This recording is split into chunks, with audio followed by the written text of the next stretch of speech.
এই যে আজকে সকালটা আপনাদের সাথে শুরু করলাম। আজকে অনেক সকালে উঠছি, উঠে আজকে সব বাসায় ছিল, রান্না বান্নাটা সারলাম একদম অনেক সকালে, ফজর নামাজের সময় উঠছি, এইতে কাজ শুরু করলাম। আমাদের গৃহিণীদের কাজের তো কোনো অভাব নাই, আমরা তো কাজের কোনো শেষ নেই, যতই করি কাজ শেষই হয় না, সারাদিন করতে থাকি। তাছাড়া আবার একটা ছোট বাবু আছে, ওরে নিয়েই পড়ে থাকি। আমি একদিক দিয়ে করি, ওর একদিক দিয়ে বাড়ায়। ছোট বাবুদের যাদের আছে সেরা তারা বলতে পারে বাসার ভিতরে কত রকমের কাজ আছে। তো সবাইকে আসসালামু আলাইকুম, সবাই কেমন আছেন? আশা করি সবাই ভালো আছেন। আলহামদুলিল্লাহ আমিও ভালো আছি। তো ভালো আছে বলতে আমরা যেটা আশায় করছি সেটা আমরা পাই নাই, তবে সামনে যদি পাই আল্লাহর কাছে এটাই অনেক অনেক অনেক অনেক অনেক কৃতজ্ঞতা, আল্লাহর কাছে অনেক শুক্রিয়া জানাই। তবে অনেক দিক দিয়ে অনেক খারাপই চলতেছে, তবে আমরা এটা আশা করি নেই। তা আল্লাহর কাছে আশা করি যেন আমরা ভালো কিছু আগামীতে পাই। তা আপনারা সবাই এটাই দোয়া করবেন আমরা যেন আগামীতে অন্য কোনো ভালো কিছু পাই, এটাই আমরা আশা করি আল্লাহর কাছে।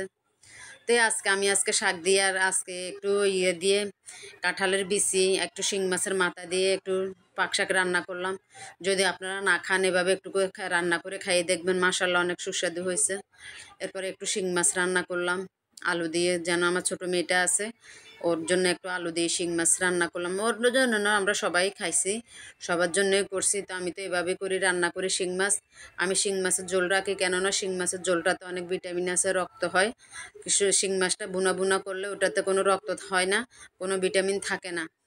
আর শিং মাছটা আমি চেষ্টা করি বিশেষ করি শিং মাছে আমি এত মশলা দিই না, শুধু একটু রসুন পেঁয়াজ হলুদ মরিচ, এটাই।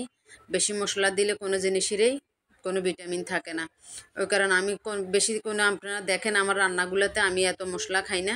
আমি যেটা স্বাভাবিক, যেটা নিত্য প্রয়োজনীয়, যেটা দরকার আমি সেটাই ব্যবহার করি। আমিও প্রয়োজনীয় কিছু ব্যবহার করি না। তো বলবেন আপুরা আজকে আবার এই ধরনের কথা বলতেছেন না, অনেক আপুরা দেখে যে অনেক মশলা খায়, আমি এই ধরনের মশলাগুলি খাই না, আমার ভালো লাগে না। আমি রসুনটাও খাই যে সেটা পাটায় বেটেই খাই, যদিও বা কিছু প্রয়োজন হয় সেটা আমি পাটাতেই বেটে নিই। আপুরা আমার ভিডিওগুলো দেখে ওনারা বলতে পারবে যে আমার সবগুলা আমি পাটাতে বেটে নিই। আমি দোকানের মশলাগুলো আমার খাইতে একদম স্বাচ্ছন্দ্য বোধ করি না।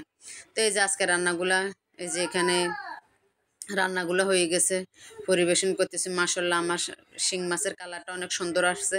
পর্যন্ত ওকে, আল্লাহ হাফেজ সবাইকে, বাই বাই।